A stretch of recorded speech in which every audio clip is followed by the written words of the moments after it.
সময় কারোর জন্য থেমে থাকে না। সময় চলে যায় আপন গতিতে। এর মধ্যে কেটে গেছে একটা মাস। এই এক মাসে ক্লাসের সবার সঙ্গে রূপকথার খুব ভালো একটা সম্পর্ক তৈরি হয়েছে। বাসায় ফারুক সাহেব আর আয়েশা বেগমের সঙ্গেও এখন দারুণ ভাব হয়েছে তার। উৎসর সঙ্গে সম্পর্কটা আগের থেকে কিছুটা উন্নতি হয়েছে। ফ্রি মাইন্ডে কথা বলতে পারে দুজন। উৎস সকালে তাকে কলেজ দিয়ে অফিসে চলে যায়। এরপর বাসায় আসে রাত ৮টা কি ৯টার দিকে। অফিসের কাজের চাপ বেড়েছে তার, তাই একটু লেট করে বাসায় ফিরে। উৎস আসার পর রূপকথা পড়ালেখা হোমওয়ার্ক শেষ করে সারাদিন কলেজে কি কি হয়েছে সেসব শোনায় উৎসকে। উৎস সেগুলো খুব মনোযোগ সহকারে শুনে। রাতে ডিনার করে উৎস বিছানায় হেলান দিয়ে বসে ল্যাপটপে কাজ করছিল। রূপকথা ফ্রেশ হয়ে এসে বলল, ঘুমাবেন না? উৎস কাজ করতে করতেই উত্তর দিল, হ্যাঁ এই তো, আর একটু পরেই ঘুমাবো। তুমি ঘুমাও, সকালে ক্লাস আছে। রূপকথা আর কিছু না বলে একপাশে গিয়ে শুয়ে পড়ল। উৎস আরও কিছুক্ষণ কাজ করে ল্যাপটপটা পাশের টি টেবিলে রেখে রুমের লাইটগুলো নিভিয়ে ডিম লাইট জ্বালিয়ে রূপকথার পাশে শুয়ে পড়ল। উৎসর ঘুম আসেনি তখনও। সে খেয়াল করছে রূপকথা ঘুমের মধ্যে বড় বড় নিঃশ্বাস ছাড়ছে। যা দেখে উৎস ডাকলো তাকে, রূপকথা। প্রথম ডাকেই রূপকথা সাড়া দিল। উৎস জিজ্ঞেস করলো, ঘুমাওনি তুমি? বড় বড় নিঃশ্বাস নিয়ে কেঁপে কেঁপে উঠছো, ঠিক আছো? রূপকথা বলল, ঘুম আসছে না আমার। উৎস বলল, সারাদিন পড়ে পড়ে ঘুমালে রাতে ঘুম আসবে? রূপকথা বলল, চলুন বারান্দায় গিয়ে বসি। উৎস জিজ্ঞেস করলো, সকালে উঠতে পারবে? রূপকথা বলল, আচ্ছা ঠিক আছে, আপনি ঘুমান, আমি একাই যাচ্ছি। এ কথা বলে রূপকথা উঠে বারান্দার দোলনায় গিয়ে বসলো। রূপকথা দোলনায় পা তুলে বসে আস্তে আস্তে দোল খেতে লাগলো। ভীষণ মন খারাপ লাগছে তার। বারবার বাসার কথা মনে পড়ছে। কালকে তার ভাই সাফিনের সঙ্গে কথা বলেছে। বহু চেষ্টার পর সাফিন তার সঙ্গে যোগাযোগ করতে সক্ষম হয়েছে। সাফিনার থেকে শুনেছে বাসার সবাই তাকে ছাড়া দিব্যি ভালো আছে, আর দাদিও আগের থেকে কিছুটা সুস্থ। সবটা শুনে রূপকথা মলিন হাসলো। রূপকথা এসব ভাবছিল, এমন সময় বারান্দায় 2 কাপ কফি নিয়ে উৎস এলো। উৎসকে দেখে রূপকথা পা নামিয়ে তাকে বসার জায়গা করে দিল। উৎস রূপকথার হাতে 1 কাপ কফি দিয়ে পাশে বসলো। জিজ্ঞেস করলো, কিছু হয়েছে? কিছু হলে কিন্তু নিশ্চিন্তে বলতে পারো আমায়। রূপকথা বলল, কিচ্ছু ভালো লাগছে না আমার। চারিদিকের সবকিছু বিষাক্ত লাগছে। উৎস জিজ্ঞেস করলো, হঠাৎ করে কি হলো? এতদিন তো ভালোই ছিলে। রূপকথা হেসে বলল, সত্যিই কি আমি ভালো ছিলাম? উৎস কিছু বলছে না, চুপচাপ রূপকথার মুখের দিকে তাকিয়ে আছে। ভরা পূর্ণিমার রাত আজ। চাঁদের আলোয় রূপকথার মুখটা স্পষ্ট দেখা যাচ্ছে। মেয়েটার মুখটা আজ মলিন হয়ে আছে। রূপকথা বলল, বুঝলেন জাওয়াত সাহেব, চাপা আর্তনাদ কেউ দেখে না, কেউ বোঝে না, কেউ বা আবার বুঝেও না বোঝার ভান করে। উৎস বলল, দুঃখ পুষে রেখে লাভ আছে? মনে রেখো, দুঃখ কখনো পুষে রাখতে নেই, খোলা আকাশে উড়িয়ে দিতে হয়।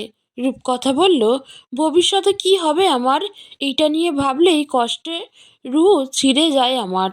উৎস কফির কাপটা নিচে রেখে রূপকথার দিকে ঘুরে বসলো। এরপর রূপকথার হাত থেকে কফির কাপটা নিয়ে সেটাও নিচে রাখলো। রূপকথার 2 হাত নিজের হাতের মুঠোয় নিয়ে বলল, বলেছি তো আমি, তোমার ভবিষ্যৎ গড়ার দায়িত্ব আমার। তুমি শুধু মনোযোগ দিয়ে পড়ালেখাটা করো। এসব নিয়ে বেশি চিন্তা করো না। তোমাকে হাসি খুশিই মানায়, মন খারাপ অন্তত তোমাকে মানায় না। রূপকথা বলল, আমার জীবন এতটা কঠিন হয়ে গেল কেন? এমন জীবন তো আমি চাইনি। উৎস বলল, আসলেই কি তোমার জীবন কঠিন? রূপকথা বলল, তা নয় তো কি। উৎস বলল, তুমি এটুকুতেই হতাশ হয়ে যাচ্ছ?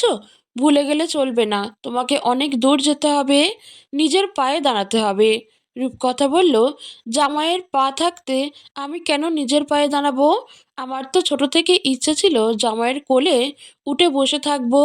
উৎস বলল, সিরিয়াস কথার মধ্যে এসব কথা কোনো পাগলে বলে?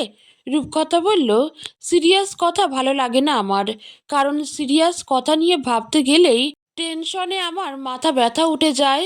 উৎস বলল, এসব বাদ দিয়ে পড়ালেখায় মনোযোগ দাও। রূপকথা বলল, আমার এই দেশেই আর থাকতে মন চাচ্ছে না, এই মাটির গন্ধ আমি নিতে পারছি না। উৎস বলল, আল্লাহ খোদার নাম নিয়ে কোনো রকমে টেনে টুনে ইন্টার পাস করো, এরপর না হয় লন্ডন পাঠিয়ে দিব। রূপকথা বলল, পড়ালেখা করতেও মন চায় না। উৎস জিজ্ঞেস করলো, তাহলে কি করতে মন চায়? রূপকথা বলল, সারাদিন ঘুমাতে মন চায়। উৎস বলল, ঠিক আছে, শুক্রবারের সারাদিন ঘুমিও তুমি, সেদিন কেউ ডাকবে না তোমায়। রূপকথা বলল, জানেন, কাল ভাইয়ার সঙ্গে কথা বললাম, ও বলল বাসার সবাই আমাকে ছাড়াও ভীষণ ভালো আছে। উৎস বলল, ভালোই তো। আচ্ছা, তুমি কি চাও না তোমার পরিবারের সবাই ভালো থাকুক?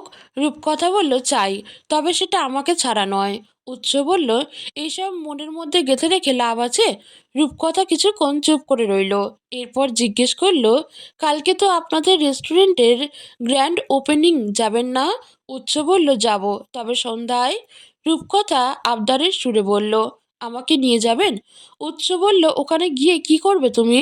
রূপকথা বলল, কতদিন বাইরে যায় না, আমারও তো ইচ্ছে করে আশেপাশে একটু ঘুরতে। উৎস বলল, আচ্ছা দেখি। রূপকথা বলল, দেখি বললে হবে না। উৎস বলল, আদিবের বোঝানো কেমন? রূপকথা বলল, ভালোই, খুব সুন্দর করে কথা বলে জানেন।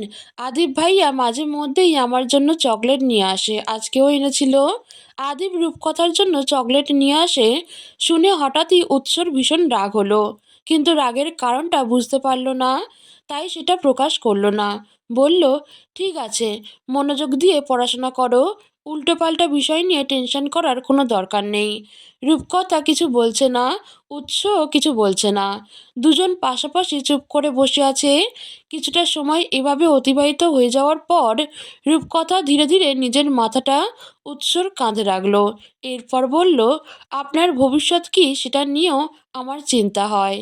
কাঁধে রূপকথা মাথা রাখায় উৎস একটু নড়ে চড়ে বসলো, বলল, আমাকে নিয়ে এত চিন্তা করতে হবে না। রূপকথা বলল, যেভাবেই হোক আমি তো আপনার ওয়াইফ, আপনাকে নিয়ে আমার চিন্তা হওয়াটা কি স্বাভাবিক না? উৎস বলল, বললাম তো, তোমার আমাকে নিয়ে এত চিন্তা করতে হবে না। আর শুধু আমাকে নিয়ে না, দুনিয়ার কোনো কিছুই নিয়েই তোমার চিন্তা করতে হবে না। রূপকথা বলল, আপনি ভেতর থেকে খুব একা, তাই না? উৎস হেসে বলল, ব্যাপার না, আমি একাকিত্বের মধ্যেই বেড়ে ওঠা এক মানুষ। রূপকথা বলল, বাসায় মা বাবা ভাই সঙ্গে এতজন সার্ভেন্ট ছিল, তারপরও আপনি কিভাবে একাকিত্বের মধ্যে বড় হয়েছেন? উৎস একটা দীর্ঘশ্বাস নিয়ে বলল, বাদ দাও, সে অনেক লম্বা কাহিনী। রূপকথা বলল, বলুন, আমি শুনতে চাই। উৎস বলতে চাইল না, এতে রূপকথা আরও জোরাজুরি শুরু করলো। উৎস জানে রূপকথা নাছোড়বান্দা, সেই লম্বা কাহিনী শুনে তবেই ক্ষান্ত হবে। রূপকথা আবারও বলল, প্লিজ বলেন না। উৎস বলল, আচ্ছা সংক্ষেপে বলি তাহলে। রূপকথা বলল, যেভাবে আপনার বলতে এবং আমার বুঝতে সুবিধা হয় সেভাবেই বলুন। উৎস একটা লম্বা শ্বাস ছেড়ে বলা শুরু করলো, আমি ক্লাস 2 থেকে 5 পর্যন্ত বাংলাদেশে ছিলাম, তবে হোস্টেলে। এরপর ক্লাস 6 থেকে মাস্টার্স পর্যন্ত ছিলাম লন্ডনে। ইন্টার পর্যন্ত ওখানকার একটা নামি দামি হোস্টেল থেকে পড়াশোনা করেছি। এরপর আব্বার ফ্ল্যাটে থেকেছি। আমার এই জীবনের প্রায় অর্ধেকটা সময় কেটেছে পরিবারহীন, এতিম বাচ্চাদের মতো। আম্মার ধারণা ছিল বাসায় থাকলে আমি বিগড়ে যাব, পড়ালেখা ঠিকমতো করব না, তাই তিনি সবসময় আমাকে হোস্টেলেই রাখতেন। রূপকথা জিজ্ঞেস করলো, লন্ডনে আপনাদের আত্মীয় স্বজন কেউ থাকতো না? উৎস বলল, আম্মার খালার মেয়ে থাকতো, তার পরিবার নিয়ে। লন্ডন যাওয়ার আগে কথা হয়েছিল আমি তাদের বাসায় থেকেই পড়ালেখা করব। রূপকথা জিজ্ঞেস করলো, তাহলে হোস্টেলে ছিলেন কেন? উৎস বলল, আম্মা আব্বার উপর রাগ করে ইভেন আমি টানা 4 বছর তাদের সঙ্গে ফোনে কোনো যোগাযোগ রাখিনি। তারা প্রতি বছর গিয়ে আমাকে দেখে আসতো, বছরের জাস্ট ওই কয়েকটা দিনই তাদের সঙ্গে আমার দেখা হতো, কথা হতো, একসঙ্গে থাকা হতো। রূপকথা বোকার মতো জিজ্ঞেস করলো, মা বাবা আসার সময় কান্না করতেন না? উৎস বলল, হ্যাঁ, প্রথম প্রথম অনেক কান্না করতাম, বারবার আম্মা আব্বার কাছে অযথা আবদার করতাম আমাকেও যেন তাদের সঙ্গে নিয়ে আসে। তখন বছরের ওই কয়েকটা দিনই আমার কাছে ঈদের মতো লাগতো, তাদের দেখে ভীষণ খুশি হতাম। প্রথম প্রথম তো ভাবতাম এবার হয়তো আমাকে তাদের সঙ্গে নিয়ে আসবে। লন্ডনে আব্বার নিজের ফ্ল্যাট আছে, তারা গেলে সেখানেই থাকতো। বছরের সেই কয়েকটা দিন আমিও তাদের সঙ্গে সেই ফ্ল্যাটে থাকতাম। উৎস একটু থেমে আবার বলা শুরু করলো, প্রথম প্রথম যখন লন্ডনে যাই তখন আমার লন্ডনের খাবার দাবার একদমই পছন্দ ছিল না, খেতে পারতাম না। প্রথম 1 বছর আমাকে খাবার নিয়ে অনেক কষ্ট পোহাতে হয়েছে। এরপর ধীরে ধীরে ইউজ টু হয়ে গেছি। হোস্টেলে রাতে যখন সবাই গভীর ঘুমে আচ্ছন্ন থাকতো, তখন আমি আচ্ছন্ন থাকতাম কান্নায়। কত রাত যে আমার কান্না করতে করতে জ্বর এসেছে তার হিসেব নেই।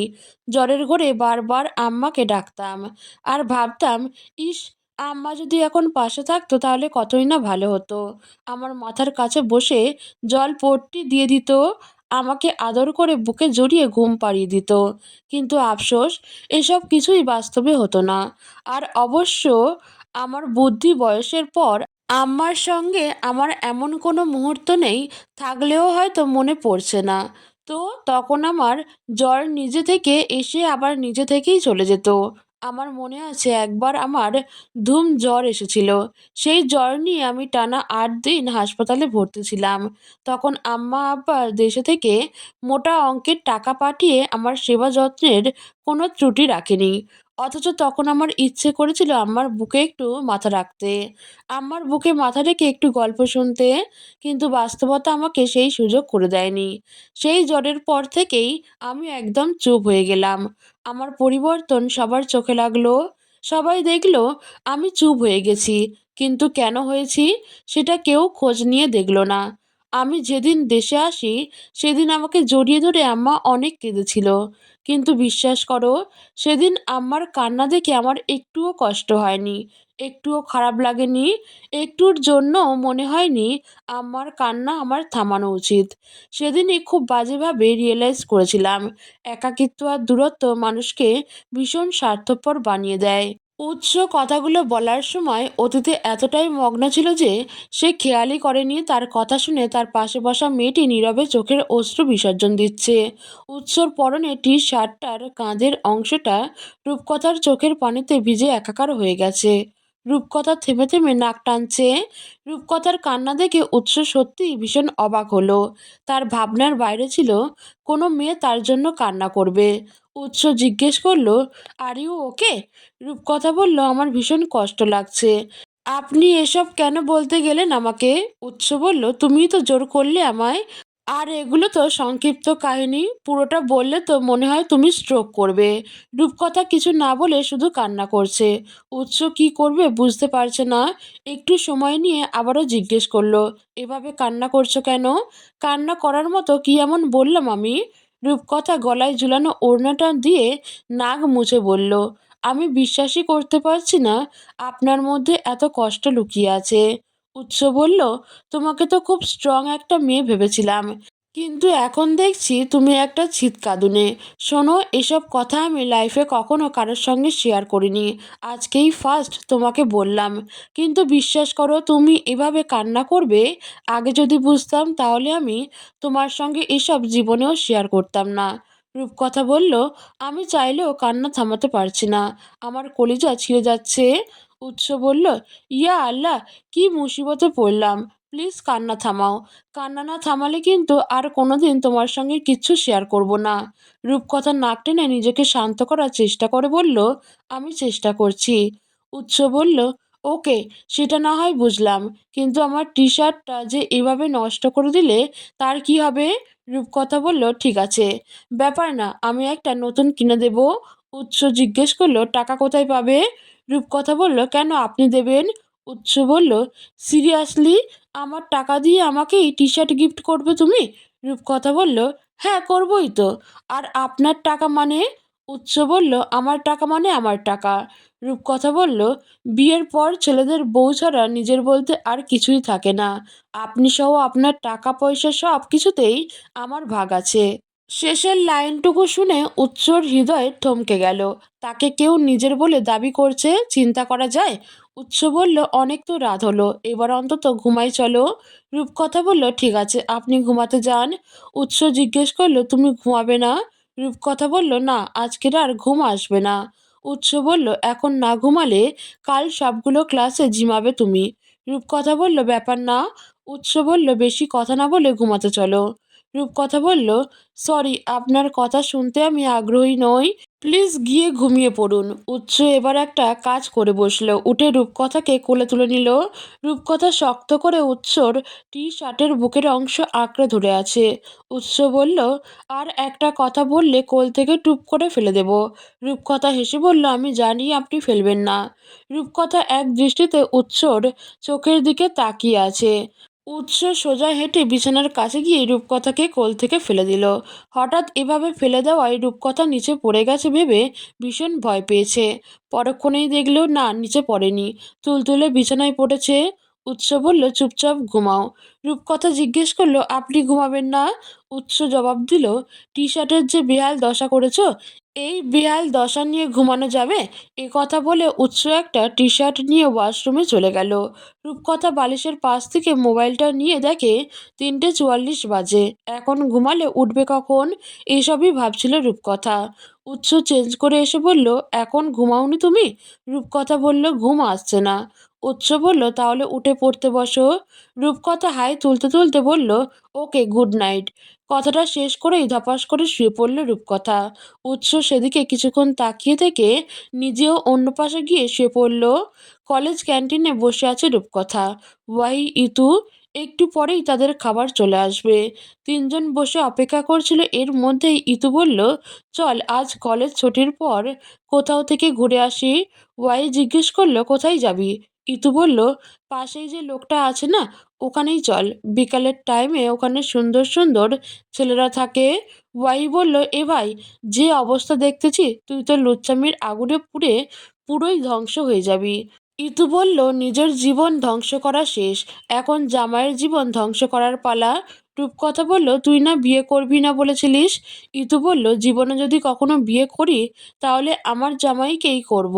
ওয়াই বলল, আসলেই আমরা পাপী, না হয় বিয়ে করে জামাইয়ের সেবা করার বয়সে কিনা পড়ালেখার মতো পাপ কাজ করতেছি। ইতু বলল, একটা সিরিয়াস কথা বলি শোন, আমি ইন্টার ফাইনাল দিয়েই বিয়ে করে নিব। ওয়াহি বলল, এটাই ভালো হবে। আমারও মাঝে মাঝে মনে হয় বিয়ে করে নেই, কিন্তু পরক্ষণেই মনে পড়ে আমার বাসা থেকে অনার্স শেষ না হওয়া পর্যন্ত বিয়ে দিবে না। এর মধ্যেই তিনজনের খাবার চলে আসলো। ইতু একটা ফ্রেঞ্চ ফ্রাই মুখে নিয়েই রূপকথাকে জিজ্ঞেস করলো, কী রে, তুই বল। রূপকথা উল্টো জিজ্ঞেস করলো, কি বলবো? ওয়াহি বলল, বিয়ে কবে করবি? ওয়াহির প্রশ্ন শুনে রূপকথা অপ্রস্তুত হয়ে পড়ল। কি উত্তর দিবে সে? সে তো আগেই বিবাহিত, কিন্তু এই কথাটা এখন বললে ওরা কিভাবে নেবে? ইতু বলল, তুই আবার কোন ভাবনার সাগরে ডুব দিয়েছিস? রূপকথা বানিয়ে একটা মিথ্যা বলে দিল। বলল, কোনো প্ল্যান নেই আমার। তিনজন নাস্তা করতে করতে আরও কিছুক্ষণ গল্প করে ক্লাসে চলে গেল। কলেজ ছুটির পর রূপকথা বাসায় এসে স্নান করে চেঞ্জ করে নিচে এসে দেখে আয়েশা বেগম লিভিং রুমে বসে আছে। রূপকথা জিজ্ঞেস করলো, লাঞ্চ করেছেন? আয়েশা বেগম বলল, না, কই করলাম। রূপকথা বলল, তাহলে কি কারো জন্য অপেক্ষা করছেন? আয়েশা বেগম বলল, দুপুরে উৎসর বাসায় আসার কথা ছিল, ওর জন্যই অপেক্ষা করছিলাম। তোমার সঙ্গে কথা হয়েছে ওর? রূপকথা বলল, না, কল দেননি আপনি? আয়েশা বেগম একটা দীর্ঘশ্বাস ছেড়ে বলল, দিয়েছিলাম, ও ধরেনি, ব্যস্ত ছিল হয়তো। রূপকথা রুমে যাচ্ছিল উৎসকে ফোন দিতে, এমন সময় বাইরে থেকে উৎসর গাড়ির আওয়াজ শোনা গেল। আয়েশা বেগম বলল, এই তো এসে গেছে ও। রূপকথা বলল, সার্ভেন্টকে টেবিল সাজাতে বলি। আয়েশা বেগম বলল, আমি বলবো তুমি এক গ্লাস শরবত নিয়ে রুমে যাও। তোমার একটাই কাজ, সেটা হলো আমার ছেলের খেয়াল রাখা, তার যত্ন আত্তি করা। রূপকথা কিছুক্ষণ হাবলার মতো তাকিয়ে থেকে উৎসকে আসতে দেখে কিচেনে চলে গেল। সার্ভেন্টরা জিজ্ঞেস করলো, কি লাগবে? রূপকথা বলল, চিনি আর লেবু কোথায় আছে, একটু এনে দিন। একজন সার্ভেন্ট চিনি আর লেবু কেটে দিতেই রূপকথা বেশি করে চিনি দিয়ে কড়া করে এক গ্লাস শরবত বানালো। এরপর শরবতের গ্লাসটা নিয়ে রুমের দিকে হাঁটা ধরল। রূপকথাও তার পেছন পেছন রুমে চলে গেল। উৎস রুমে ঢুকে পিছনে তাকাতেই রূপকথাকে দেখল। মেয়েটা হাতে গ্লাস নিয়ে তার দিকেই এগিয়ে আসছে।